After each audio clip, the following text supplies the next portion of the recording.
2026ರ ಹೊಸ ವರ್ಷದ ಹೊಸ್ತಿಲಲ್ಲಿ ನಾವಿದ್ದೇವೆ. ವೈದಿಕ ಜ್ಯೋತಿಷ್ಯ ಶಾಸ್ತ್ರದ ಪ್ರಕಾರ ಮೇಷರಾಶಿಯವರಿಗೆ 2026ರ ಹೊಸ ವರ್ಷ ಹೇಗಿರಲಿದೆ? ಔದ್ಯೋಗಿಕ ಕ್ಷೇತ್ರದಲ್ಲಿರುವವರ ಬೆಳವಣಿಗೆ ಹೇಗೆ? ವಿದ್ಯಾರ್ಥಿಗಳಿಗೆ ಈ ವರ್ಷ ಶುಭದಾಯಕವೇ? ವ್ಯಾಪಾರಸ್ಥರಿಗೆ ಜ್ಯೋತಿಷ ದಿಕ್ಸೂಚಿ ಹೇಗಿದೆ? ಕೌಟುಂಬಿಕ ಜೀವನ ಹೇಗಿರಲಿದೆ? ಆರೋಗ್ಯ, ಆರ್ಥಿಕ ಸ್ಥಿತಿಯಲ್ಲಿ ಶುಭ ಫಲಗಳಿವೆಯಾ ಎನ್ನುವ ವಾರ್ಷಿಕ ರಾಶಿಫಲ ಇಲ್ಲಿದೆ. ರಾಶಿ ಭವಿಷ್ಯ 2026ರ ಪ್ರಕಾರ ಮೇಷರಾಶಿಯ ಜನರು ಈ ವರ್ಷ ಸಾಕಷ್ಟು ಮಟ್ಟಿಗೆ ಉತ್ತಮ ಫಲಿತಾಂಶಗಳನ್ನು ಪಡೆಯುತ್ತಾರೆ. ಈ ವರ್ಷ ಮುಖ್ಯವಾಗಿ ಹೊಸ ವರ್ಷದ ಗ್ರಹಸ್ಥಾನಗಳಿಗೆ ಸಂಬಂಧಿಸಿದಂತೆ ಗುರುವು ಆರಂಭದಿಂದಲೇ ಹಂಸ ರಾಜಯೋಗ ಮತ್ತು ಗಜಕೇಸರಿ ರಾಜಯೋಗವನ್ನು ಸೃಷ್ಟಿಸುತ್ತಿದ್ದಾನೆ. ಶನಿಯು ಈ ರಾಶಿಚಕ್ರ ಚಿಹ್ನೆಯ 12ನೇ ಮನೆಯಲ್ಲಿರುತ್ತಾನೆ. ಹೀಗಾಗಿ ಈ ಮೇಷರಾಶಿಯವರನ್ನು ಶನಿಯ ಸಾಡೆ ಸತಿಯ ಮೊದಲ ಹಂತವನ್ನು ಅನುಭವಿಸುವಂತೆ ಮಾಡುತ್ತದೆ. ಇದಲ್ಲದೆ ಮೇಷರಾಶಿಯ ಅದೃಷ್ಟ ಮನೆಯ ಅಧಿಪತಿಯಾಗಿರುವ ಗುರು ಆಕ್ರಮಣಕಾರಿ ವೇಗದಲ್ಲಿ ಚಲಿಸುತ್ತಿದ್ದಾನೆ. ಇದಲ್ಲದೆ ಈ ಆಕ್ರಮಣಕಾರಿ ಗುರುವಿನ ದೃಷ್ಟಿ ಅತ್ಯಂತ ಶಕ್ತಿಶಾಲಿ ಎಂದು ಪರಿಗಣಿಸಲಾಗಿದೆ. ಇದು ಈ ರಾಶಿಚಕ್ರ ಚಿಹ್ನೆಯ ಸ್ಥಳೀಯರನ್ನು ಅನೇಕ ತೊಂದರೆಗಳಿಂದ ರಕ್ಷಿಸುತ್ತದೆ. ಗುರುವು ಈ ರಾಶಿಯ 3ನೇ, 4ನೇ ಮತ್ತು 5ನೇ ಮನೆಗಳಲ್ಲಿ ಇರುತ್ತಾನೆ. ಹೆಚ್ಚುವರಿಯಾಗಿ ರಾಹು 3ನೇ ಮನೆಯಲ್ಲಿ ಇರುತ್ತಾನೆ. ಪರಿಣಾಮವಾಗಿ ಹೊಸ ವರ್ಷವು ಮೇಷರಾಶಿಯ ಜನರಿಗೆ ಮನೆ, ಭೂಮಿ, ವಾಹನಗಳು, ಆಸ್ತಿ, ಉದ್ಯೋಗ ಮತ್ತು ಸಮೃದ್ಧಿಯ ಸಾಧ್ಯತೆಗಳನ್ನು ಬಲಪಡಿಸುತ್ತದೆ. ಅಸಾಧ್ಯವಾದ ವಿಷಯಗಳನ್ನು ಸಾಧ್ಯವಾಗಿಸುವಲ್ಲಿ ಯಶಸ್ವಿಯಾಗಬಹುದು. ಒಟ್ಟಾರೆಯಾಗಿ 2026ರ ಹೊಸ ವರ್ಷ ಸಂಪೂರ್ಣ ಬೆಂಬಲ ದೊರಕಲಿದೆ. ಈ ವರ್ಷ ಮೇಷರಾಶಿಯವರಿಗೆ ನಿಮ್ಮ ಆರ್ಥಿಕ ಸ್ಥಿತಿಯಲ್ಲಿ ಏರಿಳಿತದ ಸಂದರ್ಭಗಳು ಇರುತ್ತವೆ.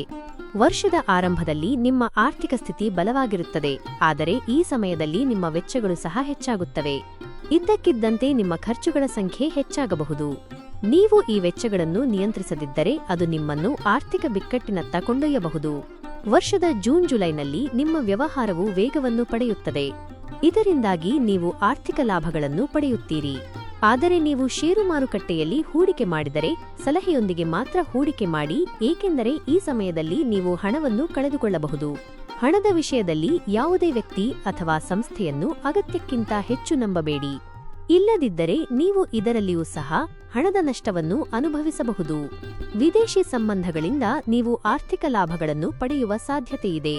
ಕ್ರಮೇಣ ಆರ್ಥಿಕ ಜೀವನದಲ್ಲಿ ಸಂದರ್ಭಗಳು ನಿಮಗೆ ಅನುಕೂಲಕರವಾಗಿರುತ್ತವೆ. ಇದು ಆರ್ಥಿಕ ಜೀವನಕ್ಕೆ ಅದ್ಭುತವಾಗಿರುತ್ತದೆ. ಈ ಸಮಯದಲ್ಲಿ ನೀವು ವಿವಿಧ ಮೂಲಗಳಿಂದ ಹೆಚ್ಚಿನ ಲಾಭವನ್ನು ಪಡೆಯುವ ಬಲವಾದ ಸಾಧ್ಯತೆಯನ್ನು ಹೊಂದಿರುತ್ತೀರಿ. ವೃತ್ತಿಜೀವನದ ವಿಷಯದಲ್ಲಿ 2026 ನಿಮಗೆ ಸಾಕಷ್ಟು ಅನುಕೂಲಕರವಾಗಿರುತ್ತದೆ. ವರ್ಷದ ಆರಂಭದಲ್ಲಿ ಕೆಲಸದಲ್ಲಿ ಕೆಲವು ಸವಾಲುಗಳು ಉದ್ಭವಿಸಬಹುದು, ಆದರೆ ನಿಮ್ಮ ಕಠಿಣ ಪರಿಶ್ರಮ ಮತ್ತು ಸಮರ್ಪಣೆ ಅವುಗಳನ್ನು ನಿವಾರಿಸಲು ನಿಮಗೆ ಸಹಾಯ ಮಾಡುತ್ತದೆ.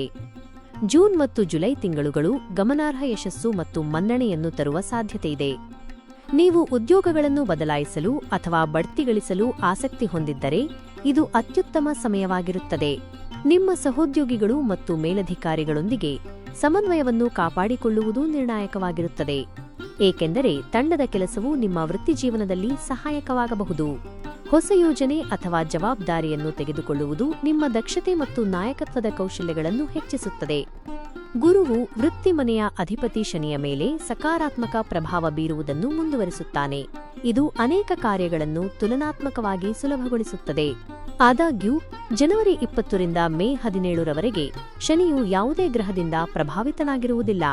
ಇದು ನಿಮಗೆ ಹೆಚ್ಚು ಶ್ರಮವಹಿಸುವ ಅಗತ್ಯವಿರುತ್ತದೆ. ಈ ಅವಧಿಯಲ್ಲಿ ಯಾವುದೇ ಅಪಾಯಗಳನ್ನು ತೆಗೆದುಕೊಳ್ಳದಿರುವುದು ಒಳ್ಳೆಯದು.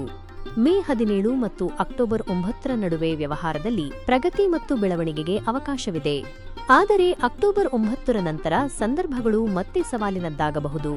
ಒಟ್ಟಾರೆಯಾಗಿ ಈ ವರ್ಷ ನಿರಂತರ ಕಠಿಣ ಪರಿಶ್ರಮದ ಅಗತ್ಯವಿರುತ್ತದೆ. ಆದರೂ ಫಲಿತಾಂಶಗಳು ನಿಮ್ಮ ಪ್ರಯತ್ನಗಳಿಗಿಂತ ಸ್ವಲ್ಪ ದುರ್ಬಲವಾಗಿರಬಹುದು.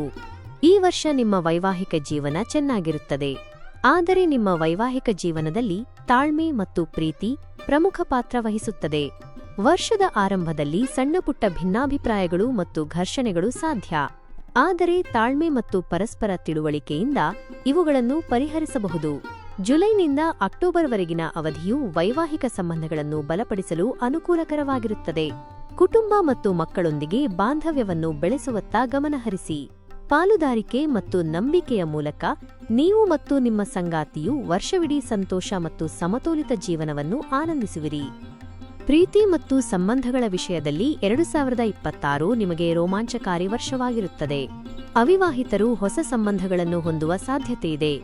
ಅಲ್ಲಿ ಭಾವನಾತ್ಮಕ ತಿಳುವಳಿಕೆ ಮತ್ತು ಆಕರ್ಷಣೆಯು ಮಹತ್ವದ ಪಾತ್ರವನ್ನು ವಹಿಸುತ್ತದೆ. ಅಸ್ತಿತ್ವದಲ್ಲಿರುವ ಸಂಬಂಧಗಳು ಹೆಚ್ಚಿದ ಮಾಧುರ್ಯ ಮತ್ತು ತಿಳುವಳಿಕೆಯನ್ನು ಸಹ ಅನುಭವಿಸುತ್ತವೆ.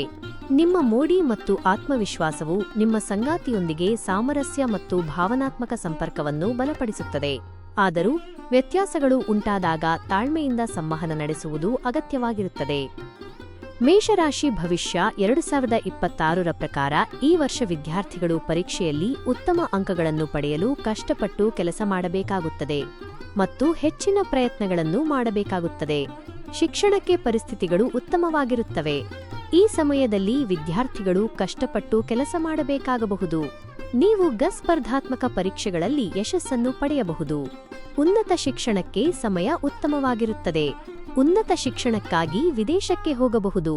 ಆದರೆ ವಿದೇಶಿ ಶಿಕ್ಷಣ ಸಂಸ್ಥೆಯನ್ನು ಎಚ್ಚರಿಕೆಯಿಂದ ಆಯ್ಕೆ ಮಾಡಿ ಎಂಬುದನ್ನು ನೆನಪಿನಲ್ಲಿಡಿ. ವರ್ಷದ ಆರಂಭದಲ್ಲಿ ವಿದ್ಯಾರ್ಥಿಗಳ ಮನಸ್ಸು ತಮ್ಮ ಅಧ್ಯಯನದಿಂದ ಬೇರೆಡೆಗೆ ತಿರುಗಬಹುದು. ಈ ಸಮಯದಲ್ಲಿ ಅಧ್ಯಯನ ಮಾಡುವಾಗ ಅಡೆತಡೆಗಳನ್ನು ಎದುರಿಸಬಹುದು. ಪರೀಕ್ಷೆಯ ಬಗ್ಗೆಯೂ ಉದ್ವಿಗ್ನತೆ ಉಂಟಾಗಬಹುದು. ನಂತರ ಶಿಕ್ಷಣಕ್ಕೆ ಪರಿಸ್ಥಿತಿಗಳು ಉತ್ತಮವಾಗಿರುತ್ತವೆ ಮತ್ತು ನೀವು ಉತ್ತಮ ಫಲಿತಾಂಶಗಳನ್ನು ಪಡೆಯಲು ಶ್ರಮಿಸುತ್ತೀರಿ. ನಿಮ್ಮ ಅಧ್ಯಯನದಲ್ಲಿ ನೀವು ಯಾವುದೇ ರೀತಿಯ ಸಮಸ್ಯೆಯನ್ನು ಎದುರಿಸಿದರೆ ನಿಮ್ಮ ಸಹಪಾಠಿಗಳು ಮತ್ತು ಶಿಕ್ಷಕರು ನಿಮ್ಮ ಸಹಾಯವನ್ನು ಪಡೆಯಬೇಕು. ಮನಸ್ಸನ್ನು ಸ್ಥಿರವಾಗಿಡಲು ಯೋಗ ಮತ್ತು ಧ್ಯಾನ ಮಾಡಿ.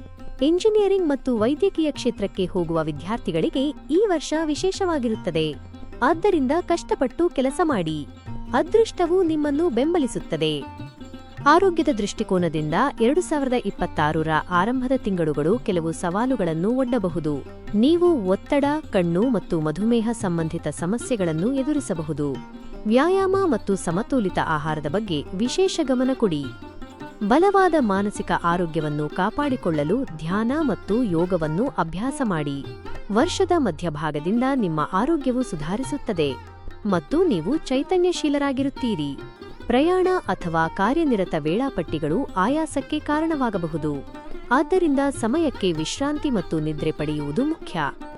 2026 ಮೇಷರಾಶಿಯವರಿಗೆ ಒಟ್ಟಾರೆಯಾಗಿ ಉತ್ತೇಜನಕಾರಿ ಮತ್ತು ಪ್ರಗತಿಪರ ವರ್ಷವಾಗಿರುತ್ತದೆ.